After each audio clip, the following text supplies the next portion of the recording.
प्रमुख सचिव कुलदीप रांका ने कोरोना से बचाव के लिए आयुर्वेद चिकित्सा को कारगर बताया है। उन्होंने मुख्यमंत्री के साथ मीटिंग में बताया कि कोरोना से बचाव के लिए योग, प्राणायाम और प्राकृतिक आयुर्वेदिक पद्धति काफी कारगर है। और क्या कुछ बताया कुलदीप रांका ने, आइए आपको सुनाते हैं।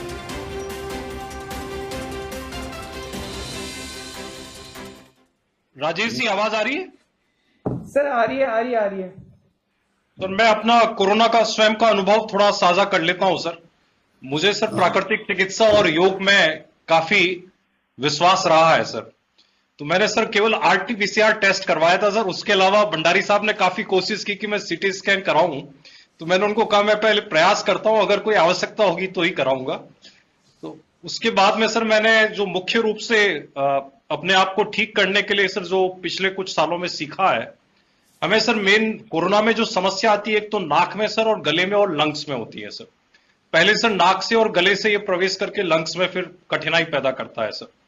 तो उसके लिए सर हमने एक प्राकृतिक क्रिया है सर कुंजल, उसको लगातार पूरे 14 दिन तक किया सर। अभी भी लगातार कर रहा हूं सर।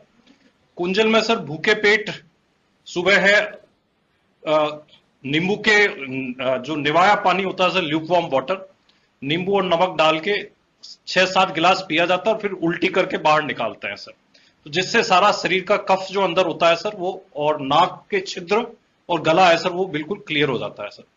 दूसरी सर जो प्राकृतिक क्रिया है जलनेति क्रिया सर, जिसमें सर नाक के एक छिद्र से दूसरे छिद्र में निवाया पानी नमक के साथ में सर उसका प्रयोग करते हैं सर। तो ये दिन में 4 बार करता था सर मैं। कुंजल 1 बार सुबह भूखे पेट सर और 4 बार जलनेति क्रिया सर। और जलनेति के बाद में प्राणायाम करना आवश्यक होता है सर, जिससे कि अलग अलग जो प्राणायाम है उससे चाहे लंग्स में हो सर या नाक में हो या गले में हो, कोई भी प्रकार का वायरस है सर जिसके कारण कफ हुआ है तो उसको बाहर निकाला जा सके सर। तो ये तो प्राकृतिक क्रिया के रूप में सर लगातार मैंने 13-14 दिन किया था सर। मुझे भी बुखार आया था सर, 16 तारीख को बुखार आया था और 19 तारीख को बुखार समाप्त हुआ था सर। पर मुझे इसमें विश्वास था। तो सर हमने दूसरा जो इसका है आहार चिकित्सा है सर, कि हम आहार में क्या चीज लेते हैं, घर का जो आहार है सर उसमें ऐसी क्या चीजें सम्मिलित करें जिससे कि उससे बुखार टूट भी जाए सर। उसमें एक तो कैर का उपयोग सर, जो राजस्थान की वनस्पति है, कैर को सर उबाल के उसमें सर हल्का सा जो नींबू है सर और थोड़ा सा उसको स्वादिष्ट बनाने के लिए मिर्च और वो डाल देते हैं सर। तो कैर को दिन में 3 से 4 बार लेते थे सर, उससे बुखार टूटने में बहुत मदद मिलती है सर। ये भी एक प्राकृतिक उपयोग है सर।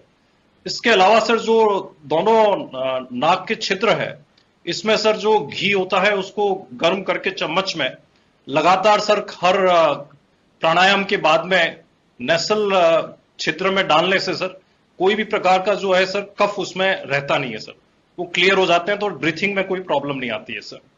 और हर खाने के बाद में सर नींबू को सर काट के सर उसको काली मिर्च के साथ हल्का सा गर्म करके लेने से सर गला जो है सर उसमें कोई भी प्रकार का कठिनाई नहीं आती है सर, उसमें कोई रुकावट नहीं होती है और वो कफ को है समाप्त कर देता है सर। इसके अलावा सर जो घरेलू उपचार है सर, जैसे फिटकरी का सर फूला है सर, जिससे कि फिटकरी के फूले को लेने से सर गला जो है और 2-3 दिन में सर वो पूरा क्लियर हो जाता है। कितना ही उसमें ब्रीथिंग में कठिनाई हो या गले में हो, वो साफ हो जाता है। इसी प्रकार से सर जो दूसरे है सर, जैसे अपन हल्दी का, अदरक का और इसका इस्तेमाल करते हैं सर। तो हल्दी का सर जैसे कहा जाता है पुरानी सी पुरानी खांसी हो, उसको सर अगर 1 चम्मच अंदर रखे सर सीधा गले में उतार दिया जाए सर पानी के साथ में, तो या उसको 1 चम्मच रख के सर 10 मिनट तक सर कुछ भी नहीं लिया जाए, तो उससे जैसी भी खांसी होती है वो तुरंत ठीक हो जाती है, 1-2 दिन में ही ठीक हो जाती है सर। तो इन सब का प्रयोग किया सर और मुझे खुद को सर, मेरे धर्म पत्नी को भी हुआ सर, उन्होंने भी बिल्कुल यही चिकित्सा ली सर और बिल्कुल ठीक हो गए थे सर। और इसका सबसे अच्छा फायदा जो है सर, पोस्ट कोविड कुछ भी नहीं हुआ सर। हमें सर कभी लगा ही नहीं सर कि पोस्ट कोविड में कोई कठिनाई होती है, क्योंकि कोई दवाई नहीं खानी पड़ी सर और कोई इलाज उसके अलावा नहीं लेना पड़ा सर। लेकिन ये भी जरूरी है कि सावधानी जरूरी है सर। अगर किसी के सिम्टम्स बहुत ज्यादा हो, नियंत्रण में नहीं आ रहे हो, तो उसमें रोग का उपचार भी करना चाहिए, क्योंकि इस वायरस के बारे में हम सभी लोग नया नया रोज देखते हैं सर। तो सावधानी भी जरूरी है सर। लेकिन मेरा स्वयं का मानना है सर कि इसमें प्राकृतिक चिकित्सा और योग का बहुत अच्छा महत्व है सर। और लंग्स की कैपेसिटी है बढ़ाने में प्राणायाम बहुत मदद करता है सर। उसको अगर रेगुलर करते हैं तो उसमें लंग्स तक ये इन्फेक्शन नहीं जाता है सर। बाकी सर इसके अलावा सर जो आयुर्वेद का सर जो स्ट्रक्चर है सर, राजस्थान में इतना बड़ा स्ट्रक्चर है सर, और कोविड में काफी काम भी कर रहे हैं सर। लेकिन सर कई लोगों को आजकल सर वो तत्काल चाहिए होता है कि उसका लाभ मिले और इसकी जानकारी नहीं होती है सर।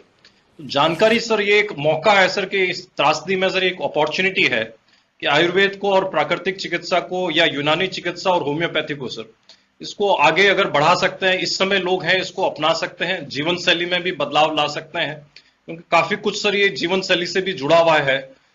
तो यदि ये मौका है सर इन सभी विभागों के पास में, अगर वो आम जनता में इसके लिए इम्यूनिटी बूस्टर के नाम पे सर, जीवन शैली के नाम पे, आहार चर्या के नाम पे सर, ऋतुचर्या के नाम पर अगर इसको बढ़ावा दे सकते हैं तो वो काफी मदद करेगा सर, और इससे आने वाले समय में सर प्राकृतिक चिकित्सा पे और पुरानी पद्धतियों पे लोगों का विश्वास बढ़ेगा सर।